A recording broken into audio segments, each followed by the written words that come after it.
सफल जीवन अपने विचारों का खेल है, अपने विचारों पर निर्भर करता है। कोई प्राणी खेल कर अपने आप को सफल महसूस करता है तो कोई उसे खिलाड़ी बनाकर सफलता महसूस करता है, तो कोई उस खिलाड़ी को वहाँ पर विकेट में आउट करके अपने आप को सफलता महसूस करता है।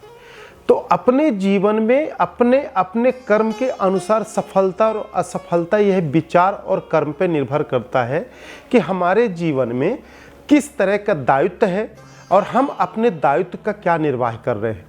एक जेलर कैदियों को जेल में डालकर अपने आप को ईमानदार नौकरी और सफलता की अनुभूति करता है, तो उसी तरह फांसी देने वाला उसको फांसी देकर अपने आप को महसूस करता है।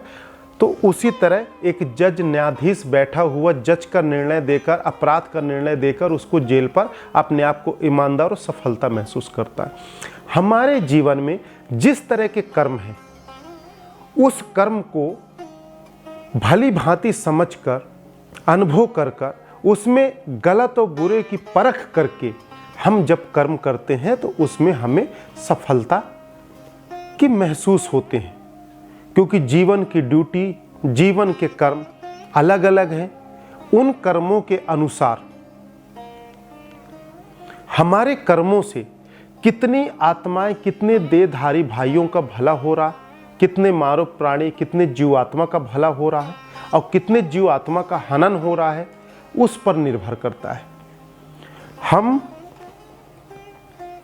हम सफलता समय के साथ मानव जीवन को समझना, मानव जीवन के साथ इस प्रकृति के रहस्य को समझना, अपनी ईमानदारी से अपने अच्छे कार्य, ड्यूटी को करना ही हमारा सफल जीवन है। हमें इस तरह के कार्य नहीं करना चाहिए जिससे लोगों का दिल दुखे, लोगों का नुकसान हो, लोगों में द्वेष पैदा हो, लोगों में कष्ट हो। ऐसा कार्य करने वाले को असफलता की अनुभूति होती है।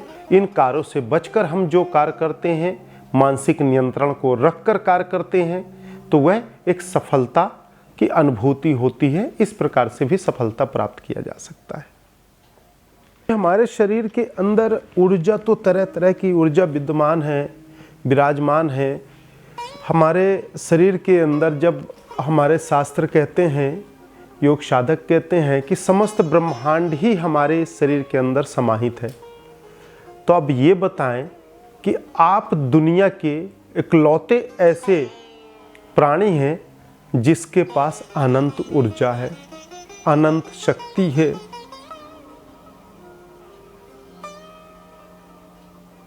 जिसको महसूस किया जा सकता है।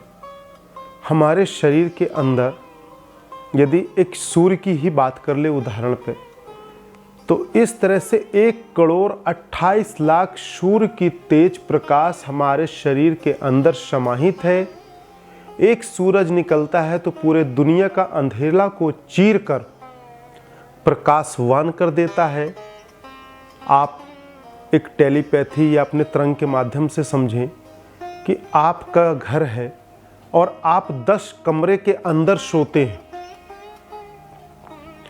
और सुबह जब सूरज की लालिमा निकलती है, सूरज का किरण निकलता है, तो आप 10 कमरे अंदर जहां पूरी तरह से अंधेरा है, फिर भी आपको कैसे आभास हो जाता है कि सूरज निकल आया, दिन हो गया, मुझे उठना चाहिए। और इस अवस्था में जब आप उठकर बाहर आते हैं तो आप देखते हैं तो सूर्यदेव के दर्शन आपको होते हैं। सूर्य निकल चुका होता है। कैसे संभव है कि आप 10 कमरे अंदर सोए हैं? क्योंकि कहीं ना कहीं उसकी ऊर्जा आपके अंतर काया में विराजमान है, जिस कारण वह उसे टच करता है।